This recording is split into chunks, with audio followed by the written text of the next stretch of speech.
Rage on that beat, going crazy. YouTube, what is going on? Welcome back to the channel.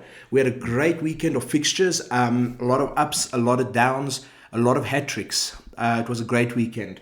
We started off on the Friday night with Luton Town and West Ham. A lot of people thought West Ham were going to run through the game, considering what they have done already. They've been unbelievable so far this season. But Luton Town seemed to have West Ham's number picked in a lot of the situations. I think if it wasn't for the creativity of Ward-Prowse and Jared Bowen, I think their game could have gone in a different way. I mean, I saw a lot of key players in that West Ham team that didn't really show face against Luton. And I think West Ham got a little bit of a scare when Luton Town got the goal. But I think West Ham were always in control to win the game. So well up to West Ham. They got a 2-1 win. We expected a lot more, but Jared Bowen and Ward-Prowse, they are linking up so well. They're creating opportunities, goals, assists. It's looking good from them. West Ham, keep going because you guys are entertaining to watch. Okay. Then we kick-started the Saturday with the boring game that we anticipated, the Sheffield United-Everton game. Now, it was a 2-2 draw. We predicted the draw last week. We went with a 1-1. But this week, it landed up with a 2-2 draw. Everton, I think, were unlucky because they had that chance very close to the end of the game where they could not score. But then Sheffield had the key deciding moment. Right at the end, in additional time, the corner. Pickford, I thought, was unbelievable. He was brilliant. That save, the double save, the triple save, actually.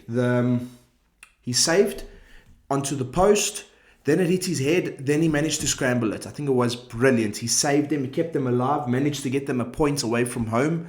And hopefully it brings some confidence for Everton because they have been quite bad this season. There's been nothing. We keep talking about it. No Calvert-Lewin, no Iwobi. Goals aren't coming and they're leaking goals at the back. So to see them get a draw, although it was Sheffield United, it's good to see Everton get at least a single point out of the game. And they're looking forward to their next game. Okay, then we had another quite interesting game. It was the Brentford-Bournemouth game.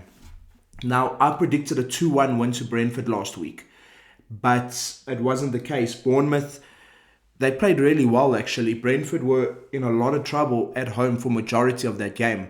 Bournemouth really took the game to them, and they wanted the 3 points. I think they were very unlucky, but Mbeumo constantly seems to be able to get Brentford out of their struggles. Between him and Wisa, I think it's creating something quite good. But Bournemouth were unlucky, and we highlighted last week Dominic Solanke. We said he has to get in on the goals or assists, and he did. It was fantastic from him, and I thought he had a brilliant game. Well up, Dominic Solanke. Then we had the Burnley-Tottenham game.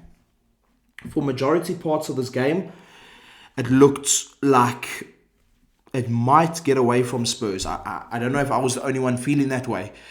Spurs looked good. They were passing from side to side. Maddison was creating some opportunities, but it wasn't working yet. But the captain, Son, what a game he had. Our first hat-trick hero for the weekend. He had a brilliant game. 3 goals, beautiful to watch. All 3 goals were brilliant. There were no tap-ins. There were no penalties. It was 3 crucial, solid goals for Son. I think it was important because they needed him to start finding the net because Richarlison isn't. So I think between Kulusevski, Son and Maddison, there's a lot of link-up play that's looking really good. Spurs are going to need that because they have some difficult fixtures coming up. It was a really good game. Burnley managed to get 2 goals and like we said, Burnley haven't had an easy start to the season. Man City, Tottenham, it's not an easy round of fixtures for them.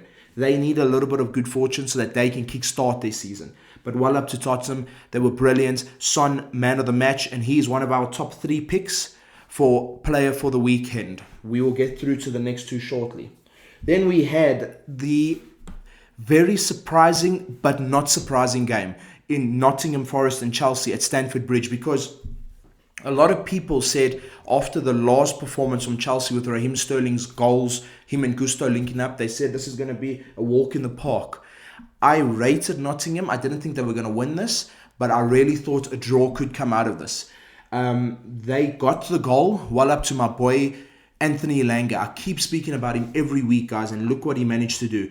Between him and Awanyeni, the link up. The ball through the legs of Thiago Silva onto Alanga, cruised into the bottom corner. It was beautiful. What a goal. Defensively, Nottingham were very strong. I think Willy Bolly in that defense, I think he's a big plus. He brings experience, he brings strength, and I think it's really working. I'm very surprised. I'm very impressed. And well up Nottingham, because they deserve it every step of the way. They deserve what they are doing at the moment. Manchester City and Fulham. Now, everyone sort of knew where the game was going to go. At the Etihad, all the big names out. It was kind of a set in stone result. Although Fulham really played well in the first half. City scored, then straight away, within 3 minutes, Fulham get a goal. I think that goal just before halftime for Manchester City was crucial, because it was the deciding goal, in my opinion. You play well for the entire first half, okay? And as the halftime whistle's going to blow, City pip a goal. Now you're devoid of confidence. So instead of being 1-1 at the break, coming out and having to, you can sit back, defend, and invite pressure on from City, you now are chasing a goal. I don't think it was a goal. I think Fulham were robbed. I think VAR should never have allowed the goal to stand. The header from Ake and Akanji was in a very offside position.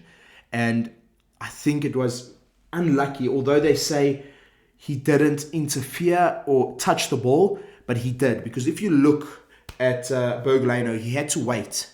He had to wait to see if Akanji was going to get the touch before he could make the dive. So that's 1 second delay in his reaction, because he had to wait to see if there was a touch. He couldn't get to the header. He could not get to it in time, and they scored. I think it shouldn't have been a goal, and I think VAR made another mistake. That's 4 game weeks in a row, guys, and every game week we've had problems with VAR. I think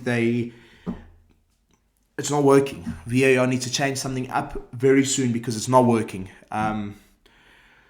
But well up to City. Hat-trick hero, Haaland. It's, again, 2 hat-tricks in the weekend. He's our second player nominated for Player of the Weekend.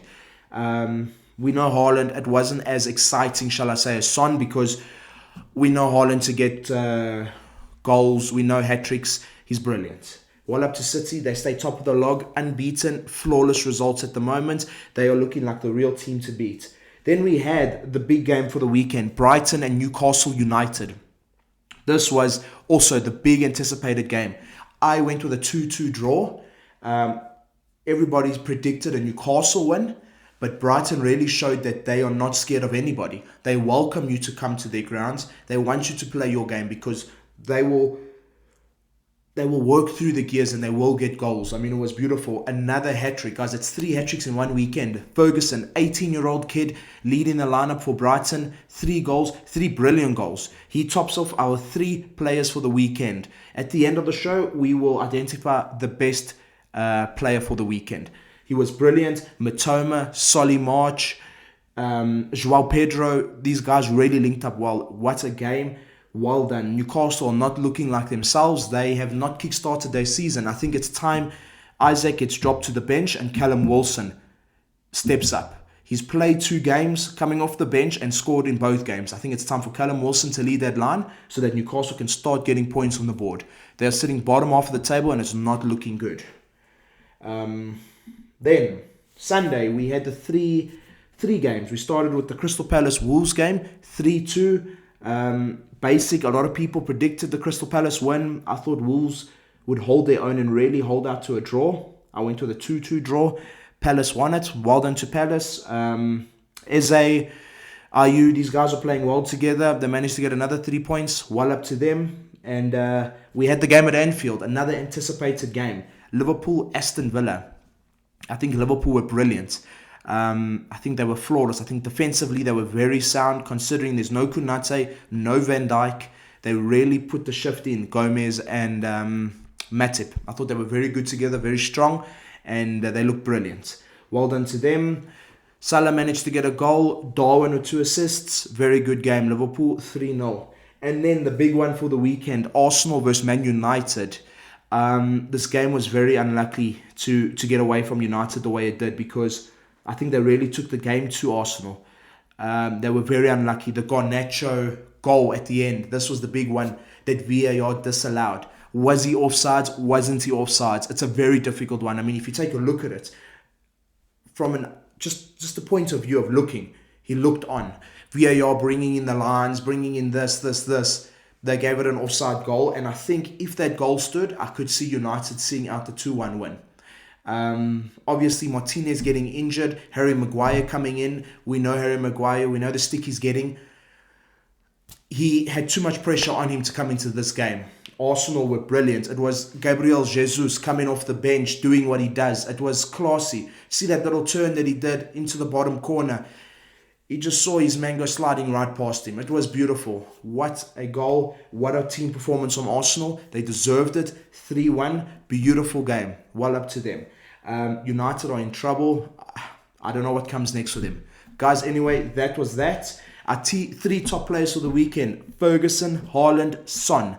And I think based on his age, who he's playing for, who he versed, I have to give our player for the weekend to Ferguson. I think he was brilliant. All 3 goals were classy.